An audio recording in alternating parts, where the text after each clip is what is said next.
2 days before Muthukumaran இந்த கேமை align set பண்ணி ஆரம்பிச்சிட்டாரு தான். அதுக்காக ரயான் நான் ஸ்டாப் லைவ்ல போட்டு தாக்கிட்டே இருக்காரு.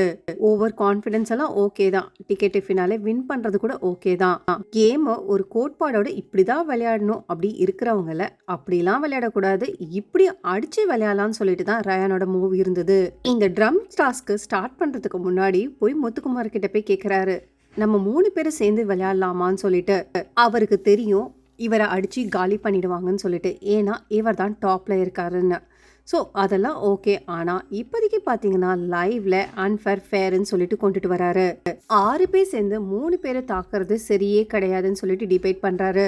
முத்துக்குமார் சொல்றாரு, இது கிடையாதுன்னா அப்ப ஏன் நீ செங்கலா டாஸ்க்ல அலைன் செட் பண்றதுக்கு ஒத்துக்கிட்ட? 6 பேர் சேர்ந்து 3 பேரை தாக்கணுமே, அப்போ உனக்கு சரின்னு பட்ட கேமு ஏன் இப்போ சரிப்படல? 6 பேரு நாம ஏற்கனவே மனதளவு அவங்கள 3 பேரை நம்ம செட் பண்ணி விட்டுட்டோம், அதனால அது ஓகேன்னு சொல்லிட்டு இவரோட வாக்குவாதத்தை மாத்தி பேசிட்டு இருக்காரு. அப்போ அது தப்புனா இப்போ இதுவுமே தப்பு தானே சொல்லிட்டு நீ ஒத்துக்கணும். உனக்கு தேவையான விதத்துல ஃபேரு அன்ஃபேர்னு சொல்லிட்டு கேமை பாயிண்டா மாத்திக்கிற. ஒருவேளை ஃபேரு ஓகே தான், சரி இவங்க பண்றதெல்லாம் தப்புனா அப்ப நீ எதுக்கு 5 பேருக்கு விளையாடும் போது கேட்ட, இப்போ எதுக்கு 3 பேர் விளையாடும் போது அதுவுமே கேட்ட? ரயான் பொறுத்த வரைக்கும் அவருக்கு இந்த கேமை எப்படியாவது வின் பண்ணி ஆகணும்னு சொல்லிட்டு ஒரு கட்டத்துக்கு போயிட்டாரு. வீட்டுக்குள்ள இருக்கவங்க எல்லாருமே சென்ஸ் பண்ணிட்டாங்க, அது சொல்லியும் பார்த்துட்டாங்க. சௌந்தர்யா, ஜாக்லின், தீபக் எல்லாருமே சொல்லிட்டாங்க. ஆனா ரயான் பொறுத்த வரைக்கும் அது அவர் நிறுத்தவே இல்லை. ஒவ்வொருத்தர் இடத்துல ரெஜிஸ்டர் பண்றாங்கன்னு சொல்லிட்டு இவ தான் ரெஜிஸ்டர் பண்ணிட்டு இருக்காரு. பவித்ரா இதை கேட்டுட்டு மறுபடியும் ஜாக்லின் மஞ்சரிக்கிட்டையும் பேசுறாங்க. ரயானை நீங்க தாக்கினதெல்லாம் சரியே கிடையாது, ஒருத்தன் பண்ணது தப்பு தானேன்னு கேட்டதுக்கு அவங்களுமே அதையும் புரிய வைக்கிறாங்க. ஏன் இது நீ அந்த மாதிரி நான் எடுத்துக்கிற? ஸோ ஒவ்வொரு டாஸ்க்குமே ஒவ்வொரு மாதிரி தானே நம்ம விளையாடிட்டு இருக்கோம்.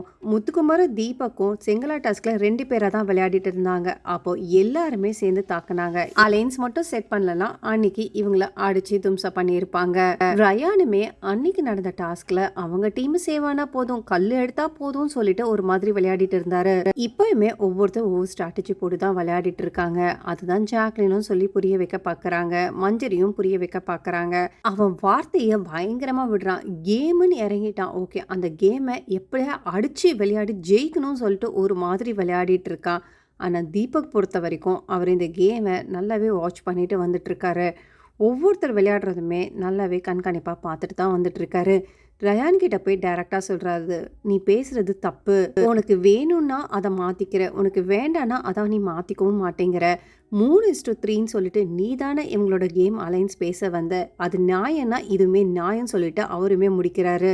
இப்படி அப்படின்னு பார்க்காம இப்போ பார்த்தீங்கன்னா தீபக்கே டைட்டிலில் வின் பண்ணிட்டு அடிச்சுட்டு போகிறதுக்குமே அதிக வாய்ப்பு இருக்கு. ஸோ இன்னைக்கு நடந்த நிகழ்வை பற்றி என்ன நினைக்கிறீங்கன்னு சொல்லிட்டு கமெண்ட் செக்ஷனில் கமெண்ட் பண்ணிட்டு பிக் பாஸ் தமிழ் சம்மந்தமான லைவ் அப்டேட் பார்க்கறதுக்கு என் சேனலை மறக்காமல் சப்ஸ்கிரைப் பண்ணுங்கள்.